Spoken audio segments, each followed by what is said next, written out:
If earth peace is to herald the dawn of the new age, realize that Humanity is one's only religion, breath one's only prayer, and consciousness one's only God.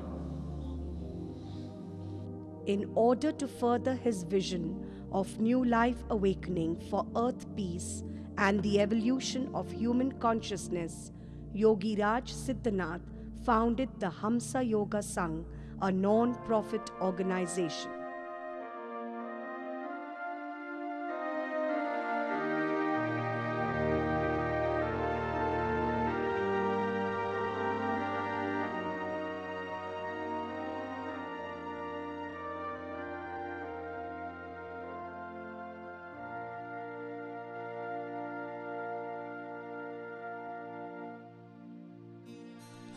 A Siddha by birth, Yogiraj Siddhanath was born on the 10th of May 1944. He is descended from the ancient Solar dynasties of Ikshvaku Ram, custodians of the science of Kriya Yoga. Educated in Sherwood College, Nainital, he spent his early years in the Himalayas with the great Nath Yogi, in whose presence he was transformed. The divine transformation flowered after his deep and personal experience with Shiv Goraksha Babaji. Blessed with this direct experience, Yogi Raj Siddhanath has crystallized the essence of this wisdom of the oldest of yogic traditions, the Nath Sampradaya, into the teachings, practices, and services performed by the Hamsa Yoga Sangh. Hamsa Yoga Sangh is the spiritual evolution of consciousness. This is one of the most comprehensive enterprises ever undertaken by humankind, besides which the greatest of physical achievements pale into insignificance. The Hamsa literally means the swan, and the swan symbolizes the soul. Yoga is an inner ascent through ever more refined and ever more expanded spheres of consciousness to get to the God essence which lies at the core of your own being. And once you can contact this divine indweller, you can contact the universal indweller. And Sangh means such an organization, such a gathering of souls which flow along the river of time, learning the ancient yogic practices and then themselves gradually transforming themselves into the divine God essence. Hamsa Yoga Sangh has a definite mission statement. We are meditated to the furthering of human awareness. We are dedicated to serving humanity as one's larger self. And we are devoted to making your lives and those of others the happiness on this planet. If earth peace is to be brought about on this earth, we must all realize that humanity is one's only religion, breath one's only prayer, and consciousness one's only God. We do have a good support system that wherever we go in the United States of America or Switzerland or Italy, we have teachers who can give you the support system and teach you and guide all newcomers. In India also we have a good support system. And of course, principally I am not a teacher, since I do not teach. A master does not teach. He gives the direct experience. You see, the teacher teaches very systematically and in an organized way. The master catches you, he shakes you and he wakes you up. So I'm a waker, movers and shakers. Quite simply and effortlessly, Yogi Raj reveals to the initiated and the uninitiated alike how at the level of consciousness all humanity is one. Thus, acting as a catalyst for positive change and towards inner transformation, Hamsa Yoga Sangh helps you witness your innermost self flowering and evolving into a newer being.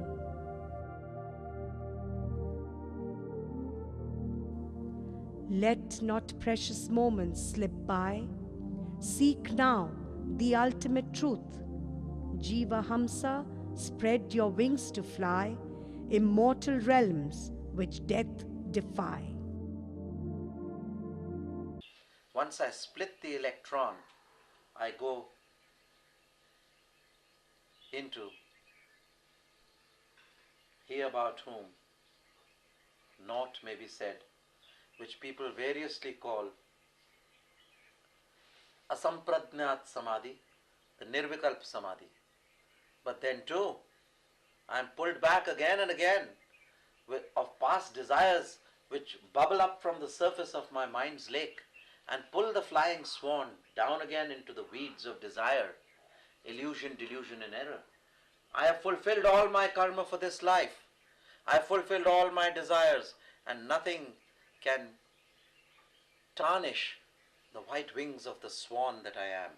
And I take off and fly for a time being. And when I fly, a certain string is attached to me and to my spiritual umbilical cord. That string is now I have completed all my desires. I have no desires. I have no thought in my mind. But then I have a thought of many, many past lives. And those past lives, the stored impressions of those past lives which are called sanskars, they bubble up from the surface of my mind's lake to pull me down again into the lake of illusion, delusion and error, into the lake of the mind and matter of the universe. Then again the valiant yogi flies, this time a little higher than the next time. He flies higher and higher, only to be pulled down again from his nirvikalp samadhi back to a state of material desires which were stored in his memory banks from past lives. And then again, repeatedly 1,000 times do we go into nirvikalp samadhi, and 1,000 times is the valiant yogi pulled down in this great battle of Kurukshetra. The Mahabharata is being fought between the soul and matter. The Mahabharata is between the mind and matter, and then the soul and the mind. This is the battle of the Mahabharata. Again the valiant soul flies into nirvikalp samadhi, only to be pulled down after many, many hundreds of years back into desire by the mind. The mind has stored impressions, seeds of past life desires which bubble up from the surface of your mind's lake to pull the white swan of your soul back into the desire, the lake of desire, to make you fulfill that desire. And sometimes you defeat the desire by denying the temptation. Sometimes you fall to the desire by accepting the temptation. Each time you accept it, the thread becomes stronger. Each time you reject it, the thread becomes subtler. And so the swan flies higher and higher in from sabikalp samadhi, that is from the state of relative samadhi, to the naked singularity, the state beyond attributes and beyond relativity called nirvikalp samadhi.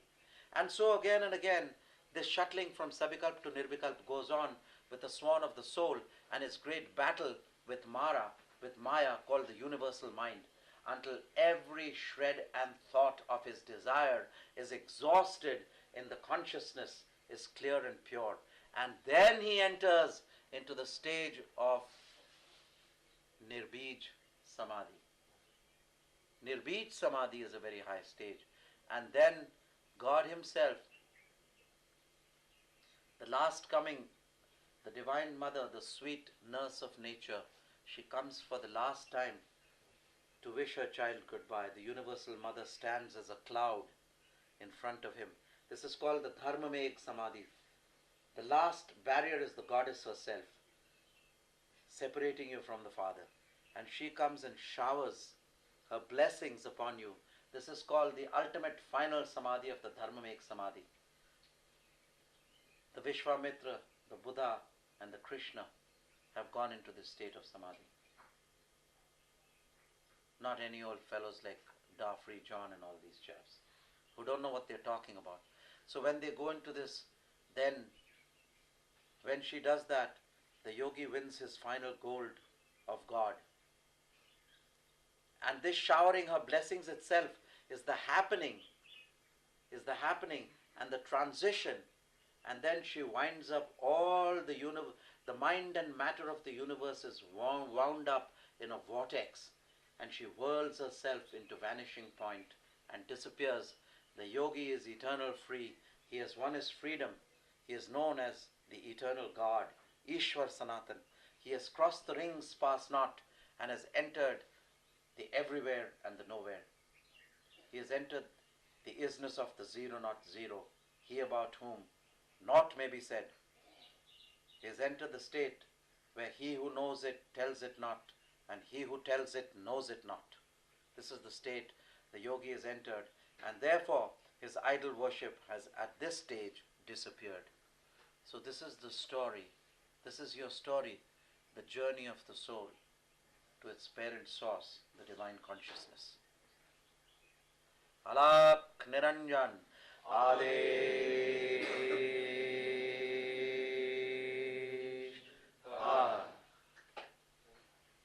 So prepared speeches come from the mind. Extempore speeches come from the right. Papi, you're very alert today, and what has happened? Have you had my share of tea or what? So I hope I have given you a satisfactory exposition. I know it's a very advanced nature of a thing, and this again, I know that I can speak freely because I trust in Mackie to edit it before Speedy Gonzalez puts it on the YouTube. So I think I see a smile of satisfaction on Dan's face. He says, now this is some material in America not to be gotten, not to be gotten anywhere else.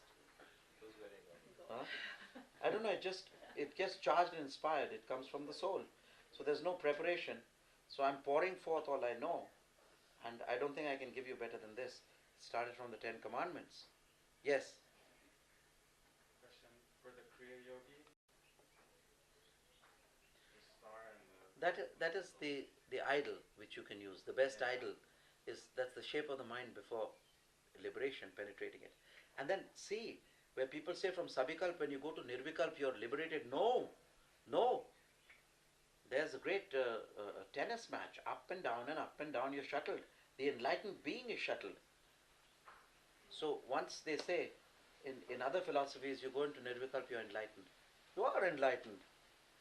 You are, but you're not liberated. It's a long, assiduous process. And this part has never been explained in books very carefully and has neither been understood. So I hope nobody has missed this, because definitely I won't have the energy to repeat this whole thing again. So yes, follow the way of the purple star of the east, follow the way of the purple star of the east, follow the way of the purple star of the east.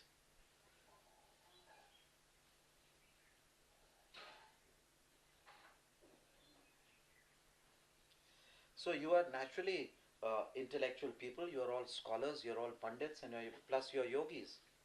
Like Ranbir is a pandit and a yogi, a rare combination. He stopped shaking his left leg as soon as I gave him the compliment. That's what he needed, the tonic.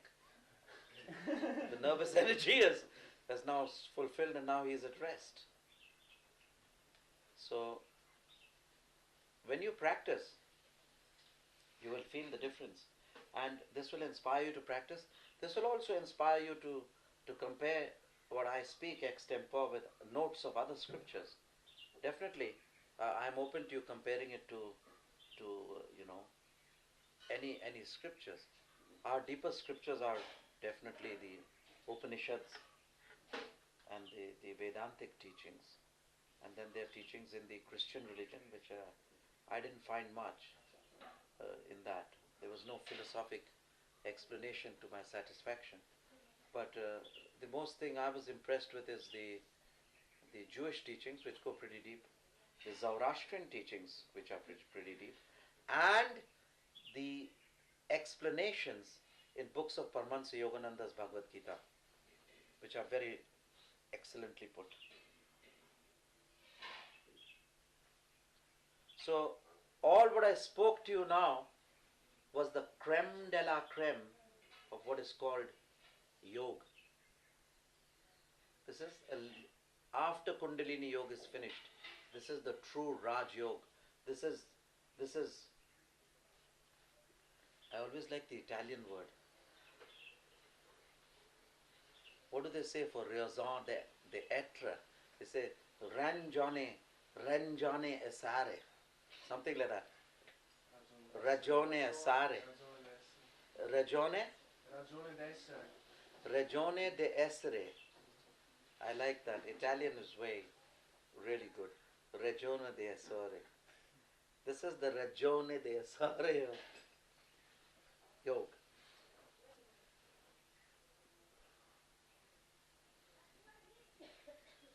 Actually, the course is finished. We had a 10-day course, but you get a bonanza, and we come up with the best talk after the course is finished. I don't know.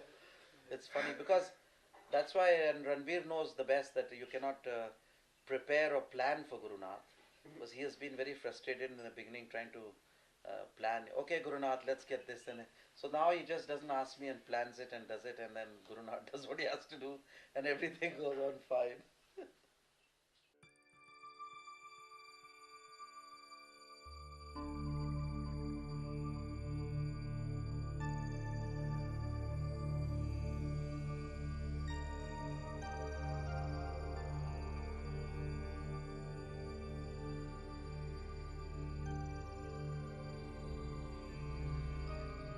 The Avdut Avatar Doctrine.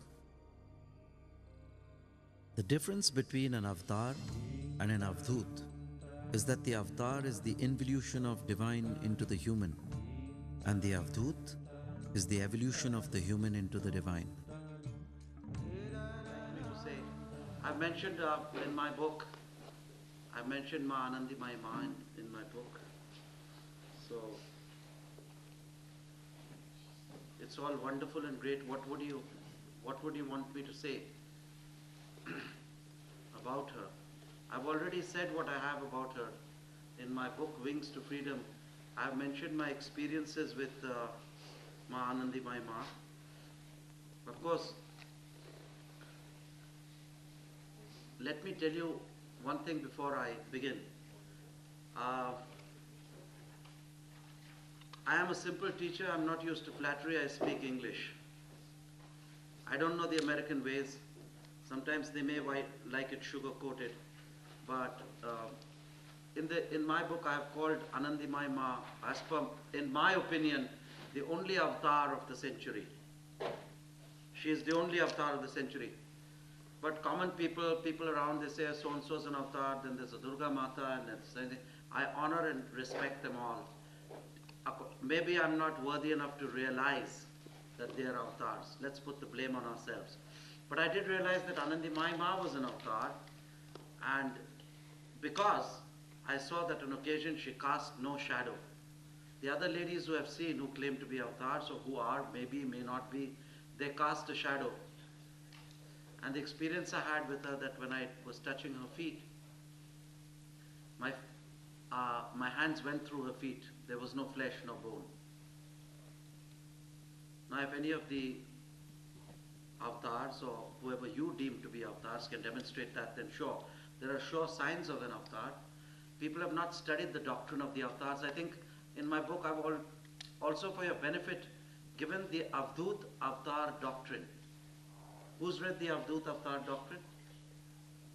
Okay. So now in this I've tried to clarify as much as possible the subtle distinctions between an Avdut and Avatar, and the distinctions are very fine. Everyone is great. It's an evolutionary process. According to my realization, she was in every sense an Avatar, and I have never seen anybody go into Nirvikalp Samadhi with such ease as Anandimai Ma did. As a matter of fact, that can be told by the bhav that she is in. In my book, I have given 2 photographs of her. Right? Who has seen both the photographs? Now, there is a difference between the 2 photographs and the states of Samadhi. One is a Bhav Samadhi and one is Nirvikalp Samadhi. I did not find it necessary to clarify that, as I left that for the reader to go ahead and make their own realizations, not judgments, but their own intuitions about that. And it is not so easy. And the other person who used to go into Nirvikalp Samadhi, but was very scientifically trained by Sri Yukteswar, his great guru. How many of you have heard of Sri Yukteswar? It appears you haven't. Because when I speak of Sri Yukteswar, I will always speak of Paramahansa Yogananda as his boy. Do you understand English? As his child. Do you understand? But when I speak of Yogananda alone, he is our beloved, a great being, a divine soul, and a great master. Do you understand? So this is how we do it in English. So when the Father is there, then we can take liberties to speak about the Son. And Yogananda was the spiritual son. At ease, at any time, he used to go into Nirvikalp Samadhi. And he demonstrated this in life and death. The only guru who came here, of course, Vivekananda came here, he had a different message.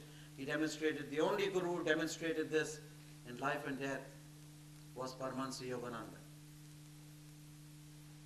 Some people in America have started saying things about Yogananda, which I have refuted, and I've told them, look, if you can die and keep your body in a deathless state of radiant light 21 days or 1 month later, like Yogananda did, then talk.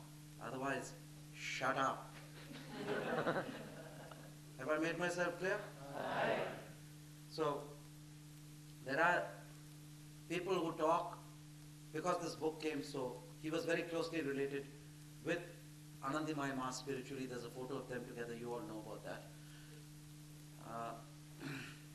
His was the most difficult task, because he was one of the people who came upon the Christian world in America. And when he came upon the Christian world in America, he had to introduce the science of Kriya Yoga very sensitively and very carefully, which led to his softening the techniques of Kriya Yoga. I wouldn't say diluting, I would say softening the techniques.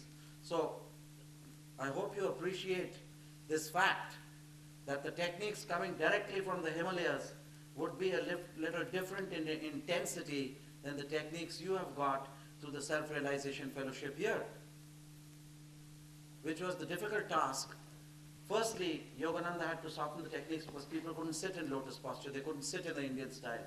So he started to start from the anatomy by giving them bone softening exercises where they could sit in a happy sitting position.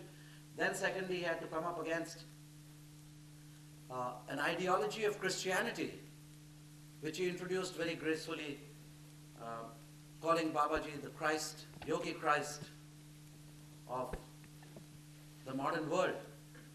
But if you ask me today, I would say, no, Babaji is not the Yogi Christ of the modern world. Babaji is the Christos, the Yogi Christos of the modern world, the Führer of Christ. You know what the Führer is? The boss, the soul essence. Everyone has this Führer, the higher self. And this you will know. I don't want to argue or discuss this. When you meditate, you will know who this lightning standing still is, who is the nameless one.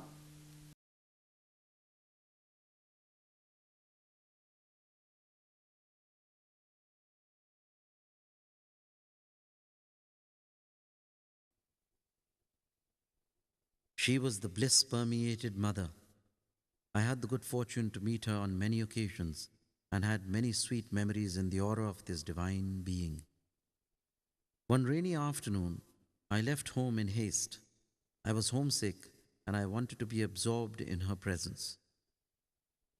On reaching her ashram in Pune, I found the door to her room closed. I did not want to disturb her, but stood in the rain, my eyes transfixed on the door as if I would stare it open. It did open, but only after I had practiced rain yoga for 20 minutes or so, a mild tapa to wash away some negative karma before meeting with the divine, I thought to myself.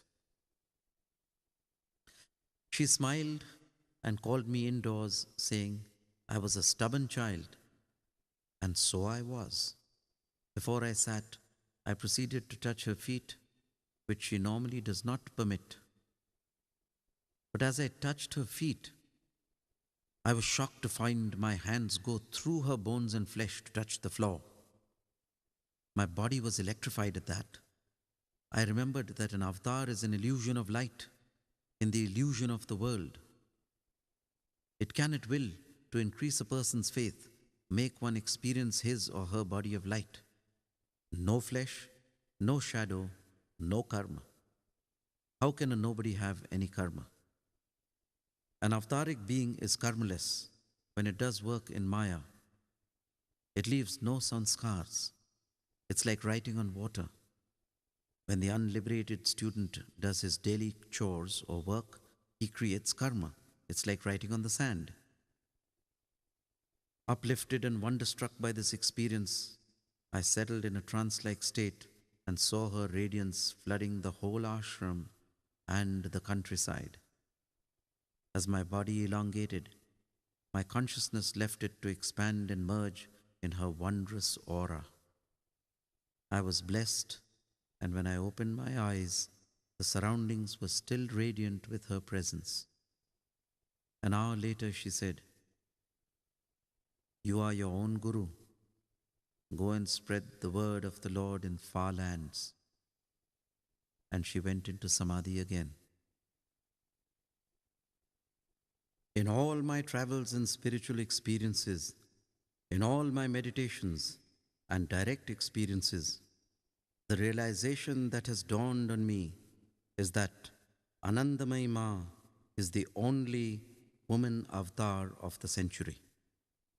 She is often loosely and wrongly equated with popular modern woman saints, yoga teachers, or others of similar names. We are blessed to have such divine avatars with us, without whom pure spirituality would have vanished from the face of this earth long ago.